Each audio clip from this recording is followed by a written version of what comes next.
জম্মু ও কাশ্মীরের অনন্তনাগ রাজৌরি লোকসভা আসনে ভোট গ্রহণের দিন পিছিয়ে দিল নির্বাচন কমিশন। তৃতীয় দফা অর্থাৎ 7ই মে সেই আসনে ভোট হওয়ার কথা ছিল, কিন্তু কমিশনের তরফে জানানো হয়েছে পরিবর্তিত সূচি অনুযায়ী 25শে মে অর্থাৎ ষষ্ঠ দফায় সেখানে ভোট হবে। কমিশনের তরফে একটি বিজ্ঞপ্তি জারি করে বলা হয়েছে, বিভিন্ন রাজনৈতিক দলের প্রতিনিধিদের সঙ্গে আলোচনার পরে তাদের মতামত নিয়ে এই পদক্ষেপ করা হয়েছে। নির্বাচনের ব্যবস্থাপনা, যোগাযোগ ব্যবস্থার সুবিধা, আবহাওয়ার পূর্বাভাস সহ বিভিন্ন সম্ভাব্য পরিস্থিতির কথা মাথায় রেখে এই পদক্ষেপ করা হয়েছে।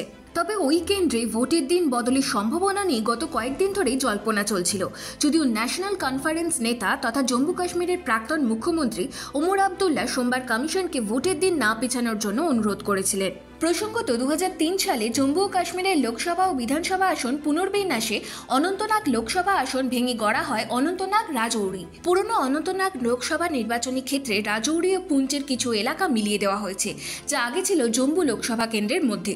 গুরুত্বপূর্ণ বিষয় হল রাজৌরি ও পুঞ্চে হিন্দু ভোটারের সংখ্যা অনেক বেশি। Bureau report, Ritam Bangla.